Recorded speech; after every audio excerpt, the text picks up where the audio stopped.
찬송가 85장입니다. 찬송가 85장.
다 같이 협력하여 기도하는 시간을 갖도록 하겠습니다.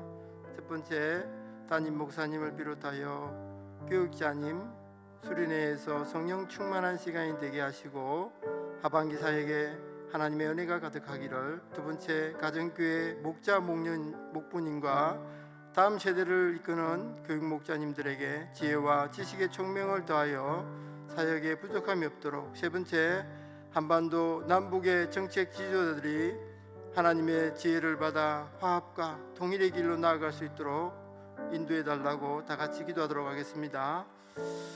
사랑의 아버지 하나님, 감사합니다. 주님께서 우리를 사랑하시고 우리를 날마다 붙들어 주셔서 부족함 없게 하시며 주님의 자녀로 살아가시게 하심에 감사함을 드립니다. 특별히 아버지 하나님, 담임 목사님과 교육자님들 수련회에 갔습니다. 주의 영광이 넘치게 하시고 아버지 하나님의 영광 가운데서 하나님의 영광이 넘치게 하사 하반기 사역을 잘할 수 있도록 은혜를 충만케 내려주시옵소서. 가정교회 목자 목녀 목부님들을 위하여 기도합니다. 주께서 함께하여 주시고 은혜가 날마다 넘치게 하시며 정말 다음 세대를 바라보는 교육 목자들에게도 지혜와 능력과 총명을 다하여 주셔서 하나님의 사역에 부족함이 없도록 날마다 붙들어 주시기를 소망하며 기도합니다. 한반도 남북의 아버지 하나님 정책 지도자들이 아버지 하나님을 알게 하시고 두려워하게 하시고 하나님을 바라보게 하시고 날마다 주의 영광을 바라볼 수 있도록 지혜와 능력을 다하여 주시기를 소망합니다. 이로 말미암아 아버지 하나님, 화합의 길, 통일의 길로 나아갈 수 있도록 성령님이 날마다 붙들어 주시옵소서. 이 땅은 아버지 하나님 많은 세대를 통하여 침략을 당하였고 그러나 이 침략 가운데서도 우리가 설 수 있었던 것은 주님의 놀라우신 능력이었음을 고백합니다. 이로 말미암아 우리에게 참 자유를 주셨고 주님의 영광을 나타낼 수 있는 귀한 축복으로 인도해 주심에 감사합니다.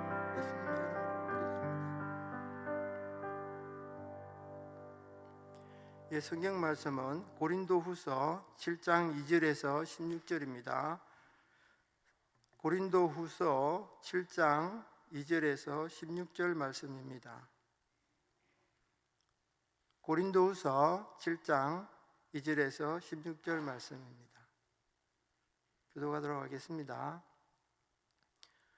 마음으로 우리를 영접하라. 우리는 아무에게도 불의를 행하지 않고 아무에게도 해롭게 하지 않고 아무에게도 속여 빼앗는 일이 없노라.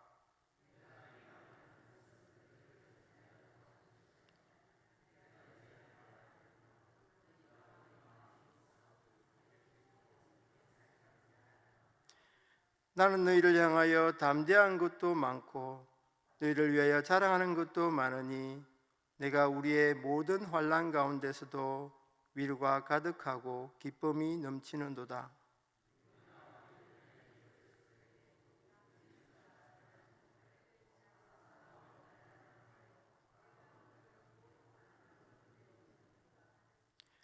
그러나 낙심한 자들을 위로하시는 하나님이 디도가 오므로 우리를 위로하셨으니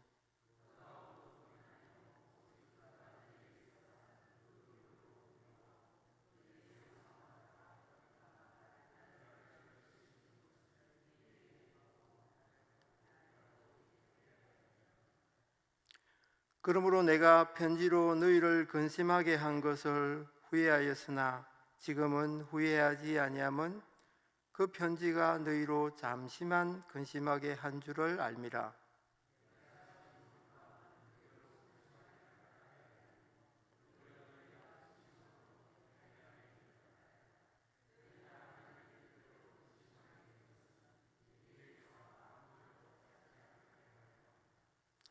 하나님의 뜻대로 하는 근심은 후회할 것이 없는 구원에 이르게 하는 회개를 이루는 것이요 세상 근심은 사망을 이루는 것이니라.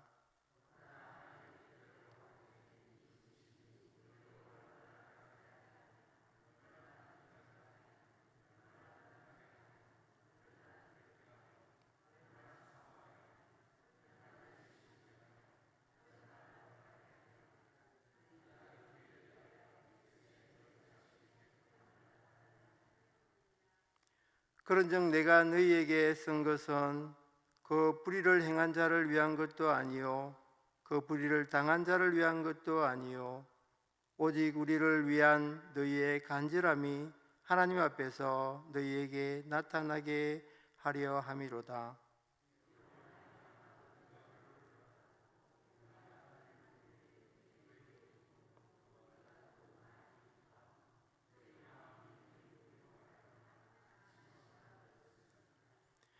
내가 그에게 너희를 위하여 자랑할 것이 있더라도 부끄럽지 아니하니 우리가 너희에게 이런 말이 다 참된 것 같이 디도 앞에서 우리가 자랑한 것도 참되게 되었도다.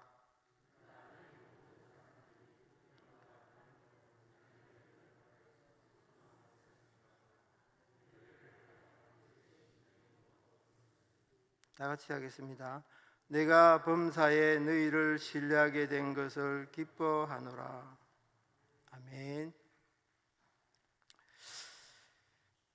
고린도후서는 사도 바울이 고린도 교회에 보낸 두 번째 편지로 그의 사도직을 변호하고 교회를 격려하며 여러 문제를 다루고 있습니다. 간략하게 세 단락으로 나누어 보면은 1장에서 7장까지는 위로와 격려의 말씀이고 8장, 9장은 헌금과 구제, 10장에서 13장은 사도직 변호와 권위에 대해서 말씀하고 있습니다. 오늘 이 말씀에서 2절에 보면은 마음으로 우리를 영접하라 라고 합니다. 하나님의 뜻으로 말미암아 그리스도 예수의 사도된 바울이라고 자신이 말하고 있습니다. 그럼에도 고린도 교인들은 사도 바울을 부분적으로 알고 있었으며 하나님의 말씀으로 권면할 때에 그들에게 근심이 많았다는 사실입니다. 그래서 본문에 보면은 사도 바울은 편지를 쓸 때에 불의를 행하지 않았습니다. 해를 끼치지 않았습니다. 아무에게도 속여 말하지 않았습니다 라고 말씀하고 있습니다. 빼앗는 것도 없었습니다. 그래서 이 1절에 보면은, 본장의 1절에 보면은 그 교인들에게 하나님의 약속을 상기시키고 몸과 마음을 정결하게 하고 경건함을 온전히 이루라고 고린도 교인들에게 말씀하고 있습니다. 그 두 번째 보면은 디도는 사도 바울에게 기쁨을 전하게 됩니다. 고린도 교회로부터 받은 위로로 위로를 하였다 하고, 두 번째는 너희의 사모함, 즉 사도 바울의 권면과 말씀을 사모했다라고 합니다. 그리고 애통했다. 왜냐하면 회개함으로 말미암아 애통했다라고 말씀하시고, 또 사도 바울을 위한 열심이 있는 것, 즉 섬김이 있었다라고 말을 하고 있습니다. 이런 디도가 굉장히 기쁨을 사도 바울에게 전하고 있습니다. 그런 사도 바울이 듣고 어땠었느냐 하면 사도 바울도 너무나 기뻤다고 합니다. 왜냐하면 고린도 교회 성도들이 회개하였기 때문이라고 합니다. 세상의 근심은 사망이지만은 하나님의 뜻대로 하는 근심은 후회할 것이 없는 구원에 이르는 회개였기 때문입니다. 그래서 그들이 회개를 통하여서 깨끗하게 되었고, 또 우리의 기도 우선순위는 보면은 제일 먼저 회개입니다. 자신의 잘못을 인정하고 하나님께 회개할 때에 주님은 용서해 주십니다. 누구든지 그리스도 안에 있으면 새로운 피조물이라, 이전 것은 지나갔으니 보라 새 것이 되었도다. 그리고 두 번째는 내가 범사에 너희를 신뢰하게 되어 기뻤다라고 합니다. 마지막 절에 사도 바울이 그렇게 말하고 있습니다. 그래서 사도 바울이 굉장히 기뻤다라는 것입니다.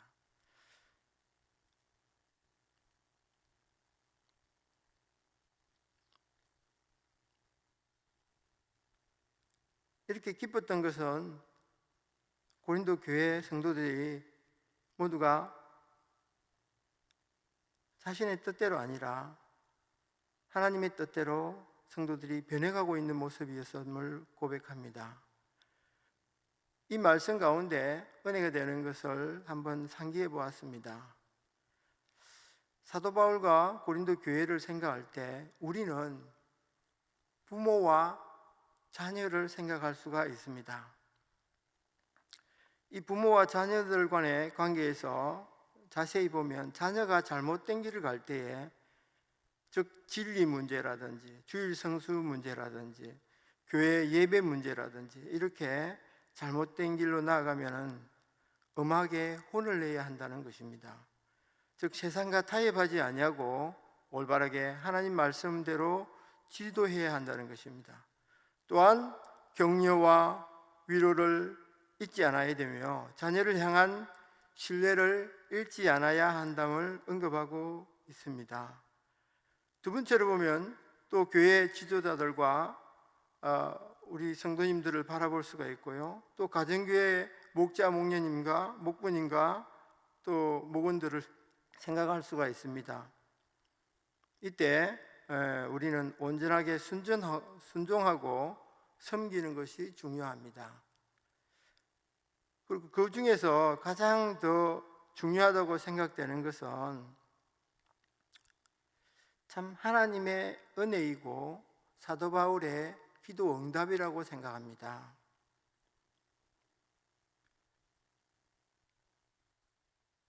사도 바울은 사실 편지를 쓸 때에 간절함으로 기도하면서 편지를 쓰게 됩니다. 그러나 이 편지를 간절하게 기도하고 쓰게 되었는데 그 기도에 응답을 가지고 온 분이 바로 디도라는 것입니다. 디도가 와서 너의 기도에 응답하였다라고 말은 하지 않았지만 그 응답의 모습을 나타내는 것을 볼 수가 있습니다. 그래서 우리도 간절히 기도할 때 하나님은 반드시 응답하신다라는 메시지를 던져주고 있는 것 같습니다. 그럼 기도할 때 하나님 어떻게 응답하실까요? 오늘 디도처럼 동역자를 통하여서 응답하는 경우가 있고요, 주위 사람들을 통해서 응답하기도 하고, 큐티 즉 말씀을 읽는 중에 응답하기도 하시고요, 예배 중에 목사님 말씀을 통하여서도 응답하십니다. 찬양을 부를 때 가사를 통하여서도 응답을 하기도 하고요, 기도할 때 응답을 직접 하실 때도 있답니다. 그래서 중요한 것은 하나님 말씀에 우리가 귀를 기울일 때 하나님의 음성을 들을 수가 있다는 것입니다. 간혹 응답이 없다고 하는 분들이 있습니다. 그러나 그런 것들은 성경에서 많이 우리가 바라볼 수가 있습니다. 간절함을 가지고 매일 기도하면은 하나님 반드시 응답해 주신다는 것을 믿으시기를 바랍니다. 구하라 그러면 너에게 주실 것이요, 찾으라 그러면 찾을 것이요, 문을 두드리라 그러면 너희에게 열릴 것이니, 마태복음 7장 7절 말씀입니다. 예레미야 29장 12절 말씀, 너희는 내게 부르짖으며 와서 내게 기도하면 내가 너희를 들을 것이요 라고 말씀하십니다. 누가복음 18장 1절 말씀 보면 항상 기도하고 낭망치 말아야 될 것을 저에게 비유하여 말씀하십니다. 시편 145편 18편을 보면 여호와께서는 자기에게 간구하는 모든, 곧 진실하게 간구하는 모든 자에게 가까이 하시는도다 라고 말씀하십니다.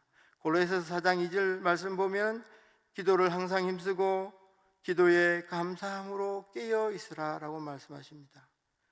그래서 하나님께서는 우리의 간절한 기도에 반드시 응답하시는 것을 믿어야 합니다.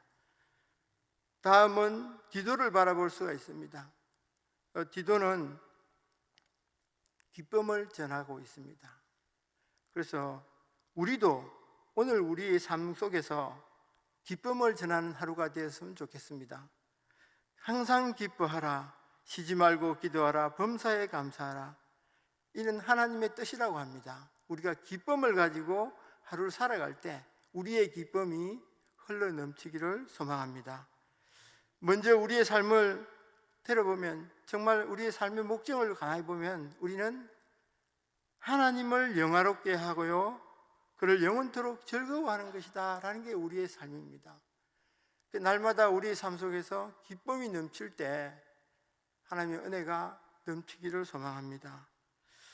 무엇이든지 성령님과 교제하고 성령님과 늘 말하듯이, 성령님 어떻게 할까요? 성령님 도와주세요. 모든 일에 성령님과 대화할 수 있다면 반드시 성령님은 좋은 것을 우리에게 더하실 줄 믿습니다. 둘째, 우리는 지상 명령인 그 영혼 구원에 기뻐해야 된다 이거죠. 한 영혼이 예수님을 영접하게 되면 우리는 큰 기쁨을 맛보아 안다는 거죠. 그래서 그 기쁨은 이루 말할 수가 없습니다. 올해 11월 달에도 또 영혼 구원하기 위하여 각자 기도하면서 준비하고 있을 것입니다. 그런 준비가 하나님이 보시기에 가장 기뻐하지 않을까 생각이 듭니다. 날마다 자신을 되돌아보고 회개하면서 성령님과 교통하며 주님의 뜻을 이루가는 성도님들 되시기를 주님의 이름으로 축복합니다. 기도하겠습니다. 사랑의 아버지 하나님, 감사합니다. 주의 영광을 보게 하시고 주의 은혜를 누리게 하신 은혜 감사합니다. 오늘 사도 바울과 성도님들을 바라보면서 하나님 앞에 기도할 때에 주님은 언제나 응답하신다, 주님은 우리에게 말씀하신다라는 것을 또한 느끼게 하시는 은혜 감사함을 드립니다. 이렇게 우리가 하면 아버지 하나님, 디도가 날마다 그의 기쁨을 전하는 듯이 우리도 삶 속에서 날마다 그리스도의 향기를 전하는 귀한 사명자로 살아갈 수 있도록 은혜 주시기를 소망합니다. 성령님이 날마다 함께 하심으로 부족함이 없고 예수 이름으로 말미암아 승리하는 저희들 되게 하여 주시옵소서. 오늘도 아버지 하나님 주의 말씀을 듣고 오늘 하루를 살아갈 때에 성령의 충만함으로 채워주셔서 하나님의 영광이 드러나는 삶 될 수 있도록 주여 날마다 붙들어 주시옵소서. 날마다 기뻐하는 저희들의 삶 속에서 그리스도의 향기가 넘치게 하여 주시옵소서. 감사드리며 예수님의 이름으로 기도드립니다.